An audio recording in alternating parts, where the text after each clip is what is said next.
Então vamos à leitura do capítulo 6 do livro de Josué. Capítulo 6, então.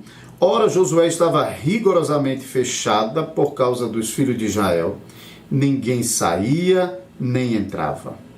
Então disse o Senhor a Josué: olha, entreguei na tua mão o seu rei e o seu valente, pois vós todos os homens de guerra rodeareis a cidade cercando-a uma vez.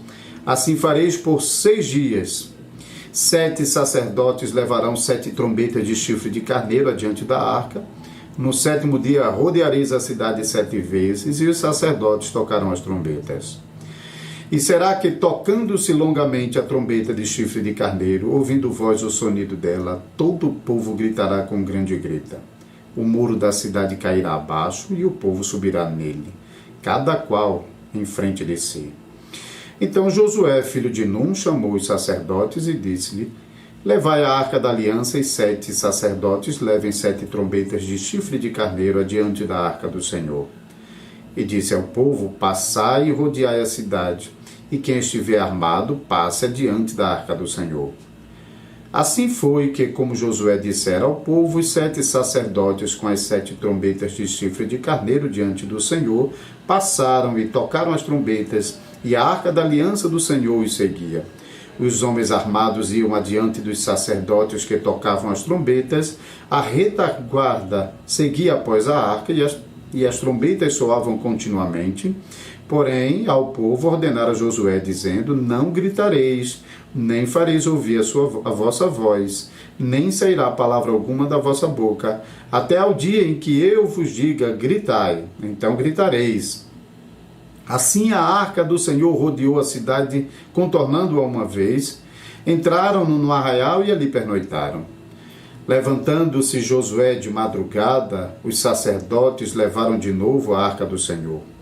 Os 7 sacerdotes que levavam as 7 trombetas de chifre de carneiro diante da arca do Senhor iam tocando continuamente.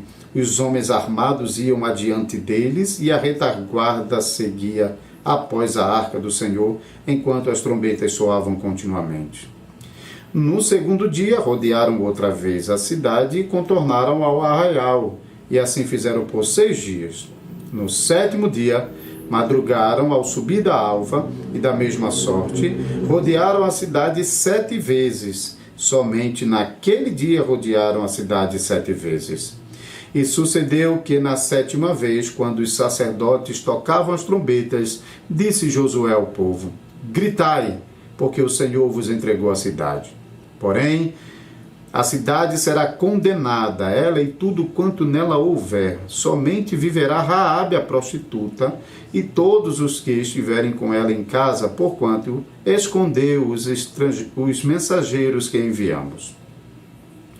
Então somente guardai-vos das coisas condenadas, para que, tendo-as vós condenado, não as tomeis, e assim torneis maldito o arraial de Israel e o confundais.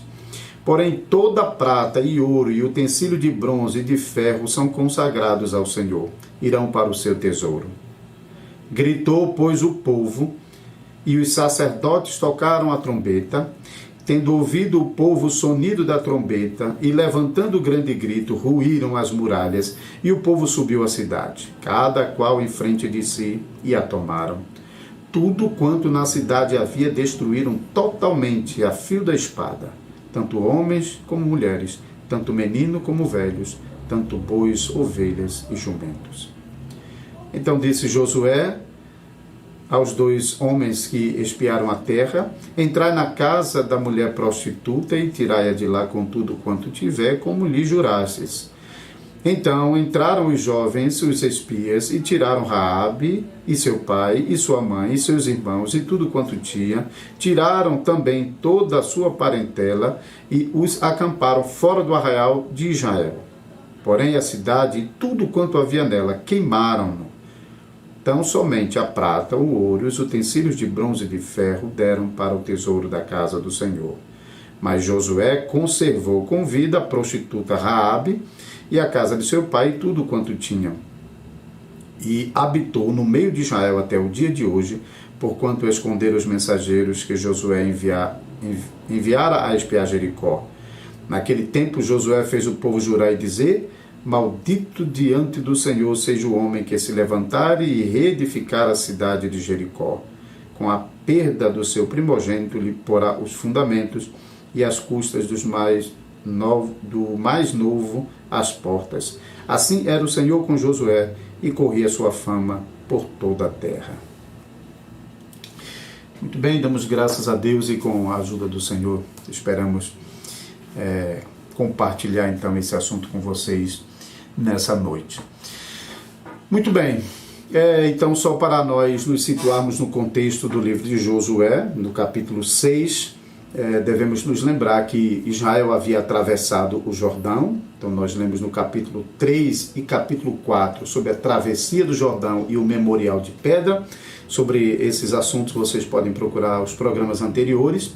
E também depois que o povo atravessou o Rio Jordão e entrou na cidade de Canaã, pisando o solo de Canaã pela primeira vez e desfrutando então dos frutos da terra de Canaã pela primeira vez, ali também o povo foi circuncidado. Todos aqueles que haviam nascido ao longo da jornada no deserto, que ainda não eram circuncidados, foram circuncidados e então celebraram a Páscoa do Senhor. Isso foi o capítulo 5, vocês também podem ver sobre isso no programa anterior.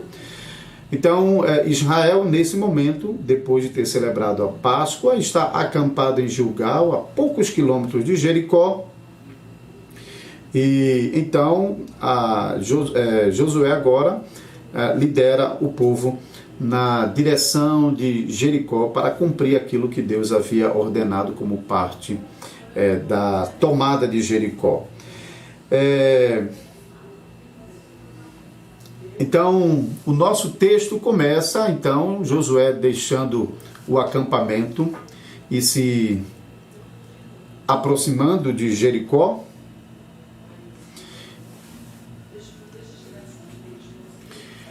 Note que, naquele momento, Israel era uma nação não bélica, hein? Não tinha uma estrutura militar organizada com carros, com equipamentos de guerra sofisticado, mas Israel estava, desde a saída do Egito, aprendendo a confiar no Senhor, e particularmente agora, nessa fase especial da vida do povo de Israel, quando ele estava pronto para entrar em Canaã. Eles aprenderam, no capítulo 1 a gente viu sobre isso, a promessa de Deus de que ninguém resistiria a Israel, então somente Israel precisava ser fiel ao Senhor. Então Israel aprendeu a não confiar na sua própria força, mas confiar na providência de Deus, que prometeu ir adiante do povo, assim como o Senhor, adiante do povo, abriu o Mar Vermelho e depois abriu o Rio Jordão para que o povo de Israel passasse. Então é nessa confiança que Israel está caminhando na direção de Jericó, uma cidade que aparentemente era intransponível, particularmente para invasores que não tinham as condições bélicas para romper aquelas muralhas e enfrentar o grande exército de Israel. Porém, nós temos lido sobre o terror que Deus havia colocado sobre a nação de Canaã e o restante das nações cananeias, né? Então, Josué, então, ele, no final do capítulo 5 e no estudo passado, então, nós anunciamos que o Josué, antes de partir para a investida contra Jericó, ele teve um encontro com o Senhor. Isso nós encontramos no final do capítulo 5. Nós tratamos o capítulo 5 até o versículo 12, né, que trata desses eventos da circuncisão e da Páscoa. Então deixamos para tratar esses versículos finais em conexão com o capítulo 6. Por quê?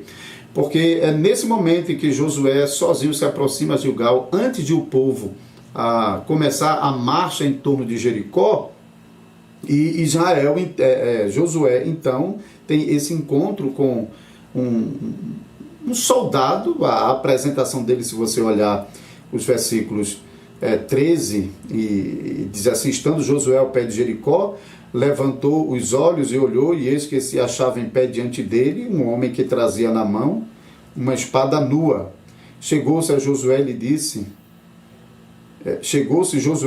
és tu do nosso ou dos nossos adversários? Interessante, porque Josué parece que se aproxima de Jericó para buscar o Senhor em oração e pedir orientação, porque Josué ainda não tinha recebido orientação sobre como proceder com a conquista de Jericó. E note que ele estava de cabeça baixa quando ele percebe a aproximação de uma pessoa e ele levanta a cabeça. Então, parece que Josué estava realmente orando a Deus, pedindo orientação, quando esse homem chega e vestido militarmente, com uma espada desembainhada.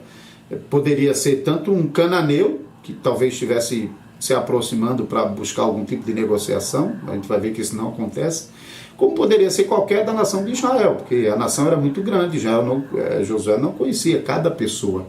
Então ele pergunta, és tu dos nossos ou dos nossos adversários? Então a resposta do homem surpreende Josué, porque ele diz, não, sou o príncipe do exército do Senhor e acabo de chegar. Ora, quem era o príncipe do exército do Senhor liderando Israel nessa jornada para a conquista de Canaã? Era o próprio Josué. Mas imagine agora, então, ele ouvir que o príncipe do exército do Senhor, a quem ele representava, acabara de chegar. Isso realmente foi surpreendente para Josué e ele começa a entender, então, quem é aquele. Porque se não é dos cananeus, se não é de Israel, e não é ele o príncipe do exército do Senhor, então quem é esse príncipe do exército do Senhor, senão o próprio Deus? Então a reação de Josué é cair em terra, prostrar-se em terra, isso é a segunda parte do versículo 14, e adorar o Senhor. E ele pergunta, que diz o Senhor a meu Senhor? E a resposta do príncipe do exército do Senhor confirma a identidade divina desse ser angelical, quando repete basicamente as mesmas palavras que já havia dito para Moisés lá na sarça, no capítulo 3 de Êxodo. Respondeu o príncipe do exército do Senhor, descalça as sandálias dos pés, porque o lugar em que estás é terra, é santo. E fez Josué assim. Então, esse servo de Deus, o príncipe do exército do Senhor, ele vai adiante de Josué e anuncia a santificação, a consagração de toda essa terra como pertencente ao Senhor. Então, já por declaração, Jericó já pertencia ao Senhor como possessão do Senhor e que devia ser entregue à nação pactual de Israel. E agora, mais uma vez, estamos lendo sobre a santificação dessa terra ao Senhor. E no capítulo 6, então, o anjo do Senhor, muito provavelmente em uma conexão direta com a aparição do Senhor no final do versículo 5, do capítulo 5, então, no início do capítulo 6, nós lemos que Jericó estava rigorosamente fechada. Isso demonstra aquele espírito de terror que estava sobre os cananeus. Já estamos lendo sobre isso desde o capítulo 2, quando os espias vão a Jericó, a casa de Raabe. A própria Raabe já havia declarado isso, capítulo 2, versículo 9 a 11. E agora o capítulo 6 mostra que esse terror havia coagido os cananeus de Jericó de tal maneira que eles estavam rigorosamente dentro de Jericó, da cidade fortificada, e havia deixado para trás tudo que tinha lá fora, toda a plantação, todo o alimento, e isso agora vai ser possessão de Israel. Então o Senhor explica a Josué como deve proceder em relação ao cerco de Jericó. Então, aquela conhecida jornada em volta de Jericó, cada dia, do primeiro ao sexto dia, começando de manhã, o povo deu uma volta sobre Jericó, a cada dia então retornava para o acampamento. E no último dia, no sétimo dia, então eles deram 7 voltas, e somente na última volta o povo deveria gritar e Deus então derrubaria o muro de Jericó. Agora notem que, como é que é organizada essa volta em torno de Jericó? Os militares armados à frente, na retaguarda deles estavam os sacerdotes conduzindo a arca do Senhor e os sacerdotes, logo em seguida, os 7 sacerdotes que tocavam a trombeta de chifre de carneiro, e então o restante do povo atrás.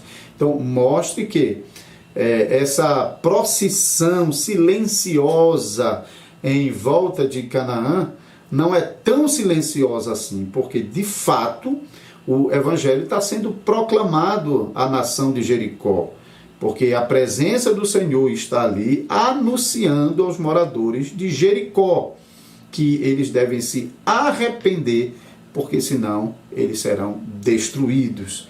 E nós podemos ver, junto com essa proclamação do evangelho, esse chamado ao arrependimento, nós vimos também a longanimidade de Deus, porque o Senhor poderia de uma única vez ter destruído Jericó sem ter dado chance, mas o Senhor, ele misericordiosamente, ele manda o povo rodear a cidade por 7 dias, e no 7º dia 7 vezes. Então, cada volta que Israel estava dando em torno de Jericó, o evangelho estava sendo proclamado, porque a presença do Senhor, que reivindicava o direito daquela terra, estava ali. E a nação de Jericó tinha a possibilidade de reconhecer o seu pecado e se render aos pés desse Senhor absoluto que Raabe já havia confessado, né? Nós lemos isso lá no capítulo 2. Então, depois de o povo ter rodeado a cidade 7 vezes, no 7º dia, depois de 6 voltas, na última volta, na 7ª volta, o povo gritou com um grande grito e as muralhas começaram a ruir. Alguns falam que Jericó, na verdade, tinha várias muralhas, era um complexo de muralhas. E é possível, porque nós lemos no versículo 20, se você voltar aí, gritou, pois, o povo, e os sacerdotes tocaram a trombeta, e tendo ouvido o povo o sonido da trombeta, e levantado grande grito, ruíram as muralhas. Então nós temos a palavra no plural aqui, indicando que eram várias muralhas, e um pouco concordando com isso, nós temos em seguida que a muralha, ou pelo menos a parte da muralha onde estava construída a casa de Raabe, que nós aprendemos que a casa de Raabe fora construída em uma dessas muralhas, porque as muralhas, além de elas serem largas, elas tinham construções nas próprias paredes das muralhas. Então, não era simplesmente um murinho, não. A muralha era realmente uma coisa extraordinária, especialmente do lado de dentro tinha essas casas. E então, mas lemos que a casa de Raabe estava lá intacta, né? Então aquela parte da muralha não ruiu. Então é provável que de fato era um complexo de muralhas e que nem todas as muralhas tenham caído, mas aquelas que estavam diante dos filhos de Israel, essas ruíram, e por cima dessas ruínas, os filhos de Israel então entraram em Canaã e encontraram um povo absolutamente derrotado, sem força, rendido. Nós lemos por mais de uma vez, e também agora no capítulo 5, já tínhamos lido o capítulo 5, agora também no capítulo 6, que o terror havia tomado conta dos moradores de Canaã. Então Deus mesmo já tinha tomado providência de usar os atos poderosos do Senhor no meio do seu povo para encher o coração dos inimigos de Deus de terror.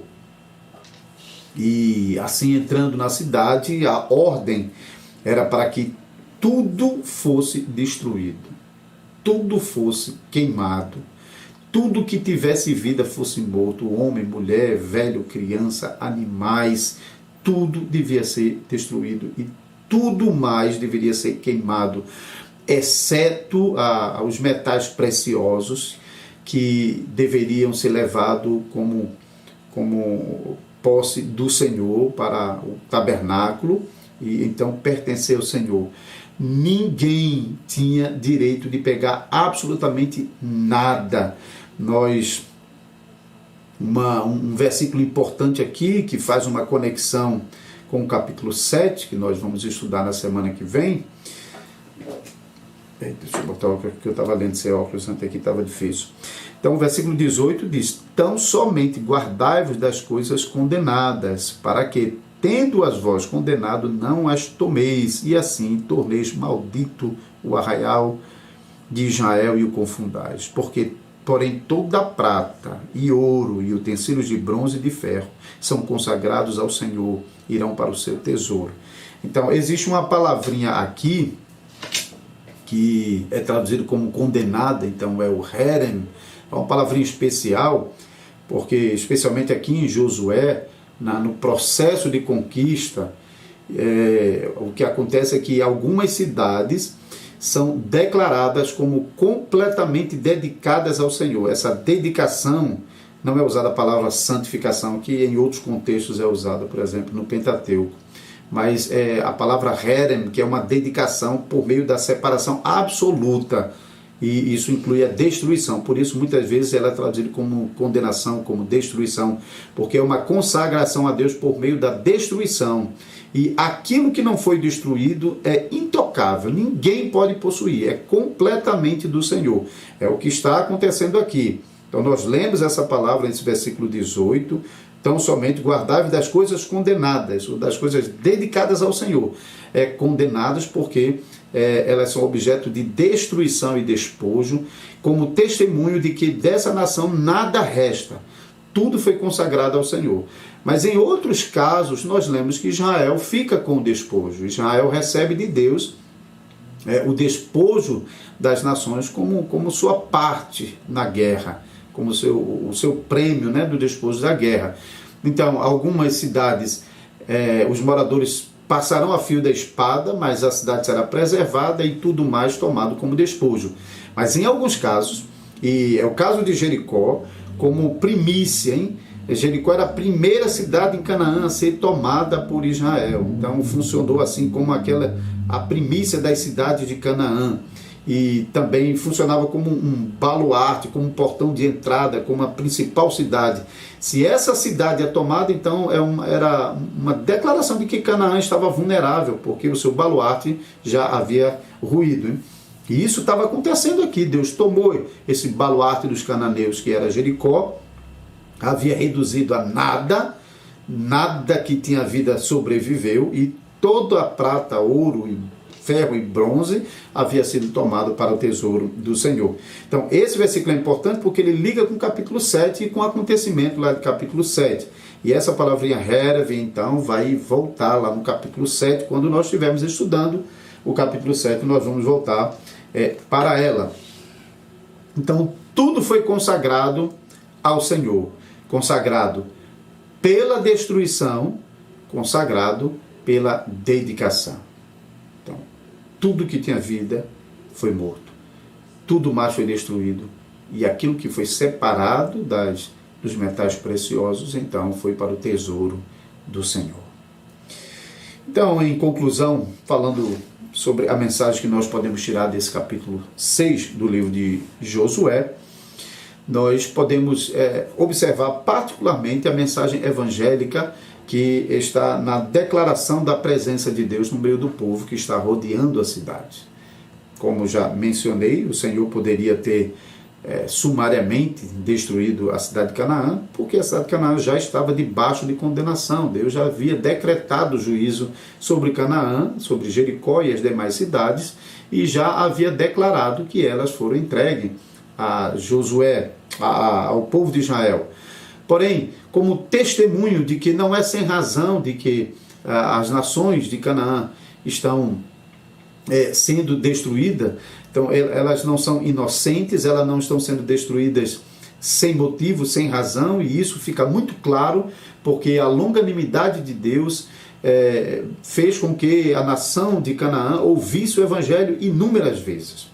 Isso é muito interessante porque a proclamação do evangelho, na verdade, já havia chegado a Canaã, Porque quando os espias chegam lá no capítulo 2, você pode voltar um pouquinho e observar os versículos 9 a 11, a própria Raabe, ela já declara a situação do povo.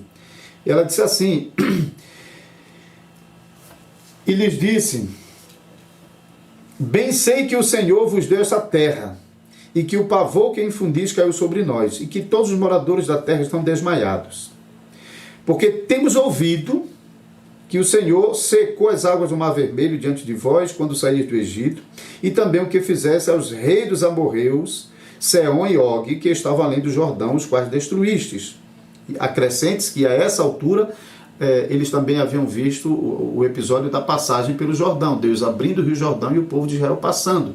E muita gente em Jericó viu com seus próprios olhos lá de cima da muralha, porque o volume de água que se levantou, a distância do local onde o povo de Israel passou, era uma grande barreira de água, e a distância de Jericó para o Jordão era cerca de 10 quilômetros, e das altas muralhas era visível toda a campina do Jordão. E então, lá de cima das muralhas, eles também viram Deus abrindo o Jordão e o povo de Israel passando. Além do conhecimento que eles já tinham, da passagem pelo Mar Vermelho e da destruição de Og e de Seom. E então, Raabe continua, versículo 11.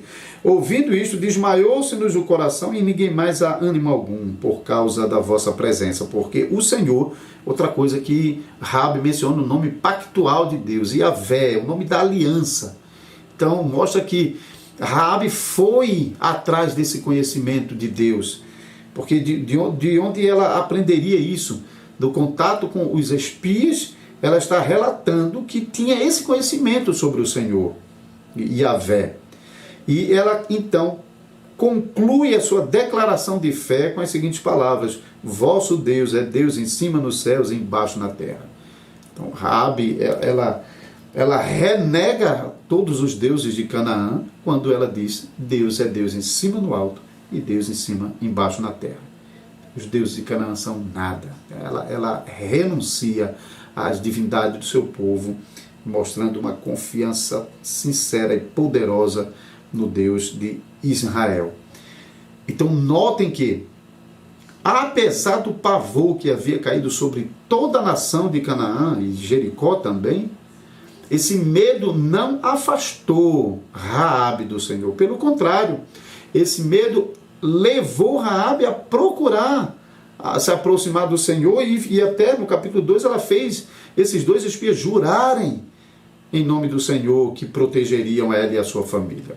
Então, esse terror de um lado promoveu a conversão de Raabe e teve por consequência a proteção de toda a sua família, mas isso não foi verificado no restante da nação de Jericó. Apesar do medo, do terror, da ameaça, do conhecimento que tinham, de que Deus reivindicava a posse daquela terra, não procuraram o Senhor. E agora, mais uma vez, a mensagem evangélica, os atos redentivos, os atos poderosos de Deus na vida do seu povo pactual, estava sendo proclamada em cada volta que fora dada em redor de Jericó. Porque a Arca da Aliança, que simbolizava a presença de Deus, estava lá reivindicando a destruição daquela cidade, a posse daquela cidade, se aquelas pessoas não se arrependessem. Ninguém procurou Josué para dizer: nós estamos com medo, estamos arrependidos, porque nós conhecemos o Deus que nós servimos, como Jonas conhecia, e sabia quando foi a Nínive pregar o arrependimento, anunciando a destruição de Nínive. Ele sabia que Deus é misericordioso, e se os ninivitas se arrependessem, Deus os perdoaria. Então, mais uma vez, essas pessoas em Jericó mostravam por que haviam sido condenados à destruição, à antecipação do juízo de Deus sobre aquela nação. Porque, de fato, eles estavam com o coração endurecido. Apesar do medo, apesar do terror, não procuraram o Senhor. Se agarraram com sua idolatria, se agarraram na sua covardia e não buscaram o Senhor. Então, na hora que o grito fez ruir as muralhas, somente Raabe, com toda a sua família, foi salva da destruição. E Raabe não apenas foi salva da destruição para depois ser mandado embora, mas ela ganhou um lugar no meio de Israel. Nós lemos nos versículos finais do capítulo 6. Então, Josué, versículo 25, Josué conservou com vida a prostituta Raabe e a casa de seu pai, tudo quanto tinha, e habitou no meio de Israel até o dia de hoje. Isso é até a época em que essa redação, esse texto foi escrito, porquanto esconderam os mensageiros que Josué enviara a espiar Jericó. E o capítulo conclui então com Josué declarando que seria maldito todo aquele que viesse a reerguer a cidade de Jericó, hein? Ao custo, ele diz aqui, ao custo com a perda do primogênito lhe porá os fundamentos, e à custa do mais novo a porta. E a gente vê que infelizmente isso vai acontecer mais adiante. Pessoas ousadamente vão tentar reerguer as muralhas, as ruínas, e então eles provam o castigo pela ousadia, pelo desprezo da palavra profética que havia anunciado que Jericó não seria mais como antes. Não é que a cidade não voltaria a ser povoada, porque de fato ela voltou a ser povoada. Basta você se lembrar que Jesus passou por Jericó quando estava indo por Jerusalém. Tinha o cego de Jericó que foi curado. A estrada que ia de Jericó a Jerusalém, que aparece na parábola de Jesus, do bom samaritano, mostra que era uma cidade até movimentada. Então isso não estava incluído na profecia, mas as muralhas que foram derrubadas, Josué declarou em nome do Senhor que seria maldito aqueles que ousassem reerguê-la. Então aqueles que procurassem levantar o muro e colocar os portões seriam castigados, e assim nós vemos na palavra de Deus como resultado da rebeldia daqueles que quiseram anular a palavra profética que amaldiçoou Jericó nesse momento aqui da história. Mas apesar disso, nós vemos que a misericórdia de Deus voltará a Jericó em outro momento, um momento mais oportuno para a palavra de Deus, que foi recebida especialmente pelo cego que gritava: Jesus, filho de Davi, tem misericórdia de mim, fazendo exatamente o que os cananeus não fizeram nesse momento. Não clamaram. O povo estava em silêncio enquanto rodeava a cidade. Só os sacerdotes tocavam a trombeta, para que no silêncio pudesse ouvir o clamor dos cananeus, invocando o nome do Senhor, pedindo misericórdia. Mas isso não aconteceu. E nós devemos olhar para nós mesmos, porque nós não somos muito melhores do que os cananeus de Jericó. E muitas vezes o Evangelho nos tem sido pregado muitas vezes. E temos fechado o nosso coração e rejeitado o Evangelho do Senhor Jesus. Mas Deus pacientemente continua proclamando o Evangelho, enviando os mensageiros. E pecadores continuam endurecidos. E que isso não aconteça conosco. Que não façamos como os ousados que buscaram reerguer Jericó como uma afronta a Deus. Que nós não venhamos com os nossos pecados afrontar a Deus. Que não venhamos a recusar o Evangelho de Jesus Cristo, mas que nós possamos humildemente procurar o Senhor. Que nós possamos humildemente reconhecer que nós dependemos dEle, precisamos dEle, e sem Ele não somos nada. Que Deus nos abençoe com essa mensagem, queridos irmãos e irmãs. Que Deus nos abençoe. Deus tenha misericórdia de nós.